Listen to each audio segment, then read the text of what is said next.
best. Losers always whine about their best. Winners go home and fuck the prom queen. Oh, that's right, New York Giants fans. Your best is not good enough on Sunday, New York Giants. It's time for a win. This is New York Giants Straight Talk, powered by Online Big Blue LLC. Want to talk about the Arizona Cardinals. Want to talk about the injuries. Want to talk about Kayvon Thibodeaux, the bust. We've already had the Evan Neal, the bust story. And now you have the Kayvon Thibodeaux, the bust story. It is what it is.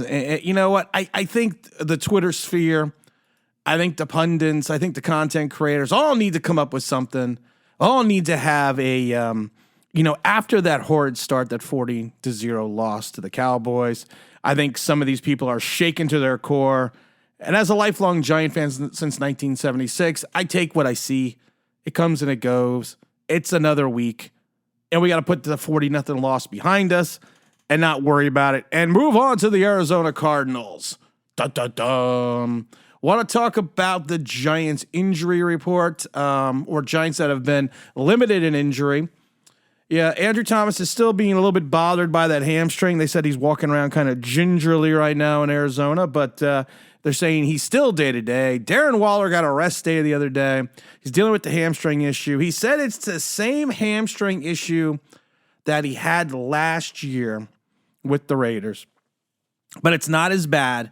And it has to do with more. It has to do with more with the muscle behind the hamstring. I don't know. I'm not a doctor. And I don't play one on TV, and I didn't even stay at a Days Inn. But I don't know if that's good or bad. You had Mr. Banks with the calf. You had Cam Bryant with the ankle still. Cordell Flott, and these guys were all limited in practice the other day. Cordell Flott with the hamstring. Graham Gano with the right ankle. Azeez Ojulari with the hamstring. You know what's funny? They had some video of Azeez on the practice field yesterday, and it was kind of he was definitely moving slow. He was definitely not trying to. I don't think he's ready yet. You know, maybe he's going to be a game time decision. We have to wait and see. You got Mr. Owens with the hamstring. You have Matt from Connecticut with the elbow, and Wan'Dale Robinson, who came off the pup, is still out with the knee. I don't think the Giants had. When they activated him off the pup, they have 4 weeks to make a decision on what they want to do with him. So I said it before. I don't think he's coming back to about 3-4 weeks into the season. And that's kind of early in my estimation as well, considering when he had the surgery. But you never know. You never know. You never can tell. I mean, if you look at the injury list, your biggest cause for concern is going to be Thomas and Waller. Also, the same thing with Ojulari and Gano, of course. I mean, that's your biggest. Those should be your biggest concerns. Those should be your biggest bones of contention going into this Arizona game. I laugh. I saw on Twitter. I still have to do a show that just stupid shit you see on Twitter. I saw someone posted, it's going to be 120 degrees on Sunday. I hope they close the dome in Arizona. I don't even want to answer it. Because this is the kinder, gentler Tim. I don't even want to answer. This is the product friendly Tim. Just ask Mint Mobile. Mint Mobile, if you're looking for a great carrier, go to mintmobile.com/bigblue. $15 a month for unlimited wireless and text messages. At least it's right now. It's I think that sale ends today on Friday, the 15th. So make sure you go out there and take a look at it. Going into Arizona. The Giants, listen, Arizona is not going to be a pushover. Arizona, you're playing Arizona at home. Arizona has their own issues. The Cardinals, the Cardinals for everything that they're going through right now, they do have some talent on this team. And I'm trying to think of certain do we have a Giant notification? No, numbers to know. I got my phone beeps. And there's certain things that the Arizona Cardinals do well enough that I think may cause some angst for certain Giant fans and for Giants on Sunday. First of all, you got to take a look at the Arizona pass rush. It's not going to be this attacking. I mean, last year, the Arizona Cardinals blitzed 34.5% of the time, but they only came up with 36 sacks. Now they got a new defensive coordinator. They only blitzed about 25% of the time against Washington. And somehow they still logged 6 sacks. They still got 6 sacks against Washington. Now, Washington's offensive line, I'm going to say, is better than the Giants. Not by much, I don't know about that, but right now they probably are better. And with the issues that Evan Neal is having, with the potential for Matt from Connecticut and Andrew Thomas to be limited in this game, this is something that the Cardinals can use to focus, to take an attack on, basically to attack on. Take the game plan from the Cowboys. I have said this since the inception of Daniel Jones' career. There's a couple things that have bothered me since day one with Daniel Jones, and one of them was the fact that he has a tendency to throw his wide receivers into contact. Well, a couple things. Three. I already forgot two, but I'm going to three. Two, he holds on to the ball too long. And three, he can be rattled if you put the pass rush directly in his face. Now, I remember saying that years ago, and people were like, well, Tim, that's just stupid because of the fact that where else are you going to push the pass rush? No, you can bring the pass rush out from the side. You can loop your pass rush around. But if you take the rush and put it directly in Daniel Jones' face, it's kind of like I call it the Tom Brady syndrome. Tom Brady, if you go back and look at the Giants win and even the Eagles win in the Super Bowls, what they did is they brought the pressure directly in front of him. They kept it up so he couldn't see down the field, that he was more worried about looking what's in front of him than looking what's down the field. Now, Daniel Jones has had the same issue. So I think Dallas, again, showed the way. You bring the rush in directly into Daniel Jones' face, you rattle him a little bit, and then he kind of gets off his game plan. Now, hopefully this is more of a byproduct of the offensive line. Hopefully the offensive line can hold up a little bit better, but you have to still have some concerns that you are going up against a team that did have 6 sacks last week, only blitzed 25% of the time. They have a better than average secondary in Arizona. And that's going to bring up to my next point. I think the defensive backs in Arizona are going to be a factor as well, because if you're going to bring the rush, and if the Arizona wins the battle of the offensive line, they got some guys in the backfield. You got what's his name? You got Wilson, you got Clark. They got some guys that can again cause some issues for our wide receivers, and they have some guys that know how to pick off the ball. So you hope that your fifth-year quarterback is not going to be rattled. You hope that he is going to understand. I hope the Giants reflect on their game plan from last week and understand that if you're trying to create a passing attack and it's not working, don't follow the script. You make adjustments. You change your plan of attack. You have to have some type of play in your arsenal that'll say, you did it last year. You did a lot of 3-step drops. You did a lot of play action rollouts. You did that, and I understand you want to focus and become the Josh Allen type Buffalo offense, but that's not what we have. You have Saquon Barkley, and you have other wide receivers, and you have an all-pro tight end, and you have a fifth-year quarterback that you're still learning about. So if you just keep it simple, you stop Daniel Jones from getting rattled, you limit the opportunity for the Cardinals secondary to make plays, then you should be all right. But let's not go into this game thinking the Arizona defense is not an NFL caliber defense, because they are. Their biggest point of contention and point of concern is going to be on the offensive side of the ball, Arizona, that is. And then you have to think, and I thought about this as well, because if you look at what they did against the Commanders, they only allowed a little over 3 yards a carry on the run. They actually have a pretty good run stuffing style defensive line. And I think that's something that they can be very stingy about. But you have the likes of Saquon Barkley in the backfield. But once again, if you are a Giants, if you are what Giant, we are the Giants. If you are the Giants and you are unable to sit there and pass and protect your quarterback, go to the strength of your team. Run the ball. Run. Herman Munster it. That's what you need to do. That's what you need. You have to sit there and run it so much that you are going to force. I'll swallow your soul. Come get some. Tell them to come get you. Tell the Arizona Cardinals, listen, we're going to run. You stop us. Come get some. Come get this. And until they stop it, you continue to do it. I don't care if you run the ball 47 times. I don't care if it's Daniel Jones running. I don't care if it's Saquon Barkley running. I don't care how many times you run the ball.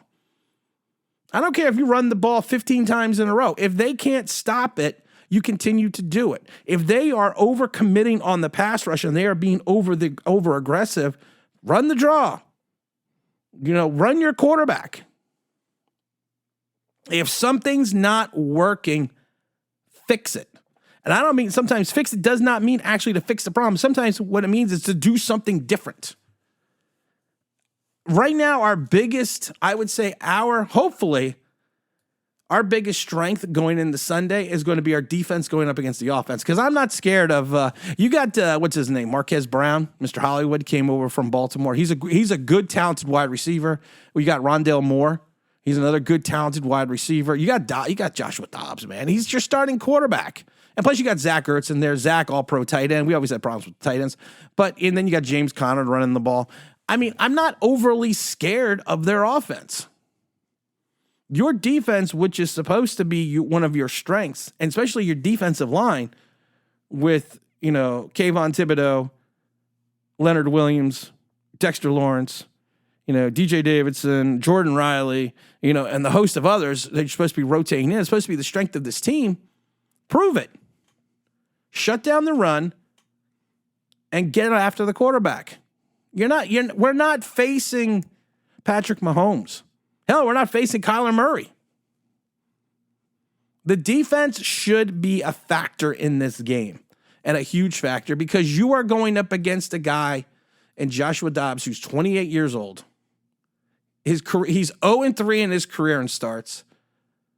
Career total of 588 yards, 2 touchdowns and 3 interceptions. And then you got Tommy Toon in the background. I don't know his first name, Toon. I like Toon. I did a whole video about him, how I thought he would be a perfect fit for the Giants because he kind of emulated some of the skill sets that Daniel Jones has. Another stupid thing I saw on Twitter the other day. So I was trying to explain something that usually your backup quarterback emulates the skills of your starting quarterback. And they're like, no, that's not true. Well, yeah, it is, because this way you don't. They're like, what about Fromm when he came in? I was like, well, Fromm came in because of injury. So that just makes me.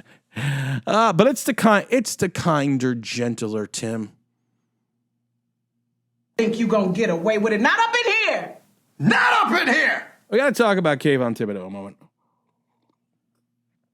As I sip some of my Black Rifle coffee, pumpkin spice. If you haven't had the best coffee in the world and want to try it, go to blackrifle.com. Veteran owned. Pumpkin spice is out. Did I see that? Perfect sponsor. Segue. Kayvon Thibodeaux. You see a lot of you had some pundits on WFAN, The Fan, the other day, talk about Kayvon Thibodeaux and talk about how he could potentially be becoming a bust. And I keep thinking about this, and I keep thinking about when he came out of Oregon. And I always thought that he was never...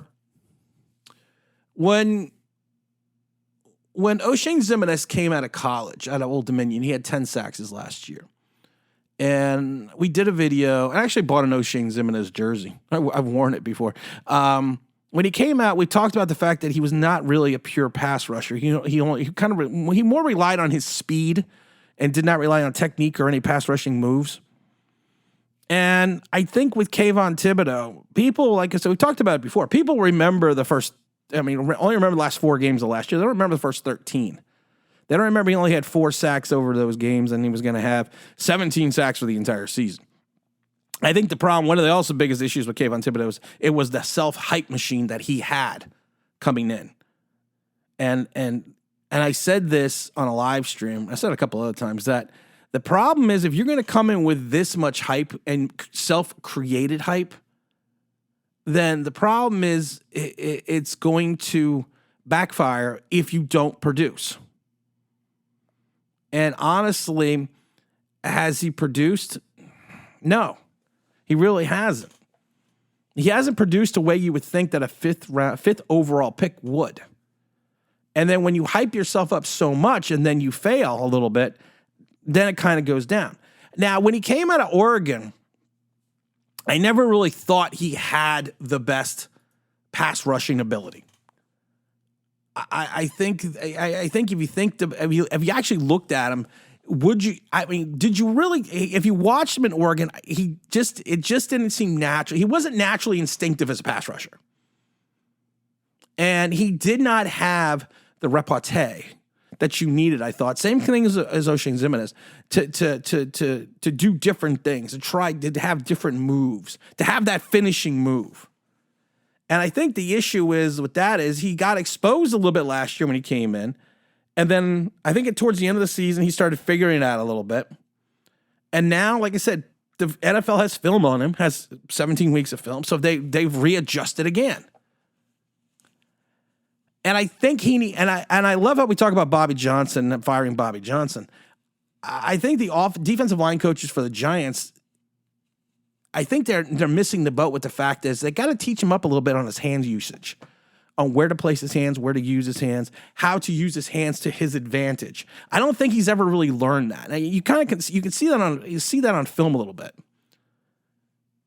And at time, I'm not saying he does not have a high football IQ, but sometimes when it comes to play recognition, I don't think he's there yet. And we're only in year 2. So let's not go crazy. We're only in year 2. And these are things I think, especially with play recognition, over time and playing, he's going to learn more and more. He's going to understand it more and more. And sometimes I think he gets lost in the sauce a little bit. We've talked about lost in the sauce. I feel that he doesn't shed off his block especially during the point of attack. He hangs on that block a little too much. And he's kind of, for a guy, he's a little, as a tackler, listen, against the run, I think Kayvon's going to be awesome. I think Kayvon could be Tuck-like. I think he could be Osi Umenyiora-like. I think he could be Strahan-like against the run. But he's a little disjointed, I think. He's a taller guy, so I think he's just got to find his leverage. I think he's got to just, find a way to create that ability to go after the ball carrier and finish. I don't think he is going to be a speed rusher. I think he's going to have to be more effective vis-a-vis technique. And I think he's going to have to understand more that he's not going to be able to bully everyone in this league. And what he's going to need to do is he's going to need to make adjustments. He's going to have to learn to effectively dip that shoulder, lean in a little bit, turn around that offensive lineman. I think he's going to have to figure that out. But as I said, as a run defender, I think, Kayvon Thibodeaux was listed as a linebacker on Wings defense. I think Kayvon is a defensive end. I think he's a 3-4 defensive end, run-stopping defensive end in the likes, like I said, Umenyiora, Tuck, Strahan. He understands how to set the edge. He knows he can pursue that ball carrier. He can motor when he wants to. I think he's got a good opportunity to understand. I think he has a willingness to understand how to set the edge on the outside and maintain it. And I think if you're, as a run defender, I think he's progressing more and more, but we didn't draft him 5th overall to be a run defender. We drafted him 5th overall to go after the quarterback. Now, I've always thought he was going to be raw in reference to going after the quarterback, raw in reference to technique. And this is where the Giants defensive line coaches need to coach him up. They really do. It's like I said, we talk about Bobby Johnson and how he gets the blame for the offensive line. Well, defensive line coach needs to take a little bit of blame for Kayvon Thibodeaux. Is he a bust? It's way too early. It's way too early to call the guy a bust. He had one bad game. One bad apple don't spoil the whole bunch, girl. He's had one bad game. He had one tackle. He had a bad game against a good offensive line. The problem is there are a lot of good offensive lines on this schedule. So he's got to start figuring it out again. We can't wait till about week 13, 14 for him to figure it out this season. He's going to play a lot of snaps. He's going to play against the run. And you also have to remember, in Wings defense, even going back to Baltimore, it was sacked by committee. I think, what's his name? Matthew Judon was the only one that had like 10 sacks, or over 10 sacks in Wings defense. It was always sacked by committee. So you hope the committee is going to include Kayvon. If there's a committee meeting, I'm going to take roll today. Is Kayvon Thibodeaux here? Kayvon, how many sacks? 1. Okay, 1.5. There we go. I think people need to understand it. So Kayvon may not get 15 sacks, 10 sacks. He may get 8. He may get 7. But then you're hoping Azeez Ojulari gets 7. You hope Wendell Williams gets 5. You hope you get another 5 from Dexter Lawrence. You hope you get 3 from Bobby Okereke. You hope you get another 3 from whomever, Jordan Riley. So it's going to be more of a sack by committee. I kind of want to see the Giants have a progression like Gregory Rousseau has with the Bills. And, we always talk about the Bill, but Mr. 305, everyone knew I loved Mr. 305 coming out of the draft. He had an okay rookie season. He came on strong last year with 8 sacks before he got hurt I think he got hurt on Thanksgiving. And he's a linebacker / defensive end that's all over the field.